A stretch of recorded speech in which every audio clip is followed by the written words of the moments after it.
Greetings, I am Herbert Erpaderp, and today I think it's about time I did some more Malifaux. In this case, the Horkat Pride for the Arcanists, which you could probably see here on the box.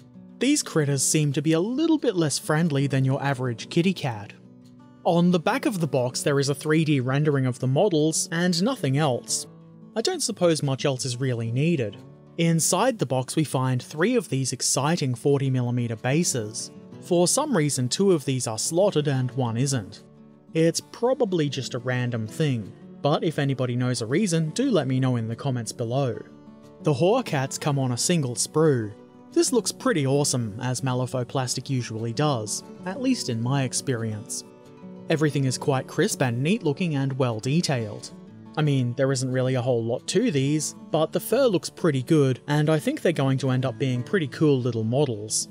There are of course mold lines, there's no escaping those, but they are pretty minor and should be easy to clean up. It looks like they've been positioned mostly in fairly inconspicuous areas. I like that each Horkat comes in its own little section of sprue, and that they've been labelled 1 through 3. Very nice. Also in the box you will find 3 of these stat cards. These will be helpful when assembling your forces and playing the game. Though they won't be relevant for that much longer, depending on when you watch this. I believe Malifaux 3rd edition is coming out later this year, that being 2019 if you're a Futuresman. I believe new cards will be available for download and purchase though, so all is good. Also in the box you get this piece of foam. "Who cares about foam, Herbert, you dunce?" I hear you say. Well, it's pretty good for applying chipping techniques when painting tanks and things like that, so it's a good idea to keep this stuff handy. There are probably other uses for it too. There are no instructions included in the box. That's pretty normal for Malifaux. If you do feel a need for the instructions, there's an image on screen now, or you can find them on Malifaux's website. I'll put a link in the description below, but you should be able to find them pretty easily by yourself too. Let's get started, shall we?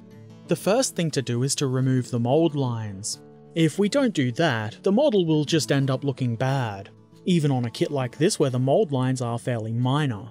They'll turn up quite obviously when we paint the thing.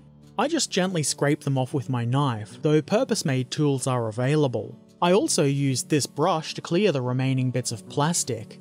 It's an airbrush cleaning tool, but it's not very good for that purpose.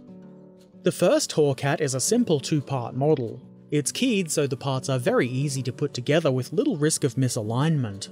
There are fairly substantial gaps here, which is a little bit unusual for Malifaux models. So I apply pressure to deal with that. I focused the pressure on the top of the Horkat because I couldn't seem to get the gap to close properly all the way around. When that happens, it's best to try and minimise the most visible gaps you can.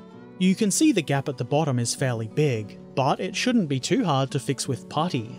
If you wanted to, you could put this on a base now, though I would prefer to decorate the base and paint the model separately and then join them together afterwards, but that's a subject for another video. The model can stand up by itself quite nicely. This is particularly good because I think those legs are way too thin to pin. Having the model freestanding should make it a little bit easier to attach to the base, I hope. Moving on to Horkat number 2. This one is a little more complicated. It comes in 6 parts, as opposed to the 2 of the previous model.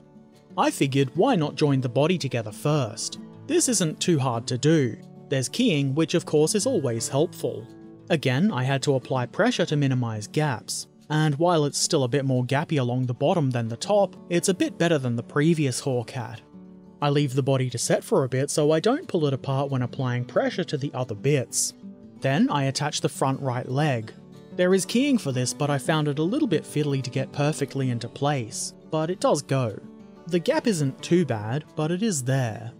Then I glue the 2 halves of the head together. This is pretty simple. Again, there's gaps which do need to have pressure applied to them. It was kind of hard to get rid of the gap entirely, but at this point I don't really mind. I'm already going to have to fill in a lot of gaps.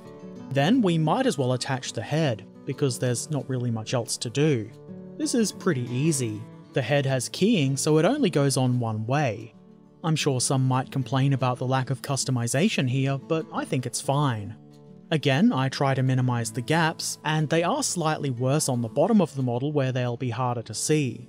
It does look pretty bad under the jaw here, but I'm sure that can be fixed easily enough. To be fair, most of the gaps on this Hawkcat don't look that bad at all, but then we have this hole here. Oh my. Let's just plug that up with a tail. This is obviously not too hard to install, and I think I've installed it correctly. The instructions do show it in a specific position, but I don't think it really matters that much how you put it on. Anyway, that's Hawkcat number 2 completed. Looks ferocious. This one stands by itself just like the first, which is excellent. The third Hawkcat looks significantly different to the first, but it does go together in pretty much exactly the same way. It's 2 parts that are keyed. I glue them together, and then, say it with me, apply pressure to minimize the gaps. The gap at the top is pretty minor, while it's worse along the bottom. No surprises there. It shouldn't be too much work to fill the gaps on these. I mean, I would prefer not to have to, but hey, there are worse things. The good thing is the third Hawkcat also stands by itself. This makes me happy. And that's the Malifaux Hawkcat Pride completed. I think these look pretty cool, quite ferocious. It probably won't surprise you to hear that these were rather quick to build. Obviously, 2 of them were comprised of only 2 parts. They were also quite easy to put together, even the 6-part model, and I suspect you could do this without the instructions at all. It's pretty straightforward, though they are nice to have. You might be aware that Malifaux 3rd edition is coming soon. I believe later in the year, though I have no idea about any specific release dates. If you are considering buying this model, or you already have it, there's no need to worry. It should still be usable in the new edition. You'll just have to get a new stat card for it, either by downloading and printing it yourself, or by purchasing fancy professionally printed cards.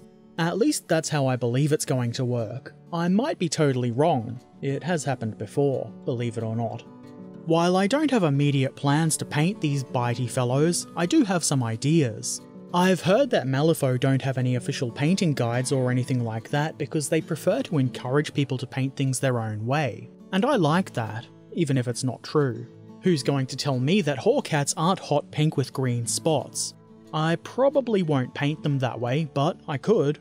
I wonder if there's such a thing as Malifaux rivet counters. Either way, these are some cool little models and I think they'll look even cooler when they're painted. What do you think? Do you like Malifaux? Do you want to see more of it? Let me know in the comments below.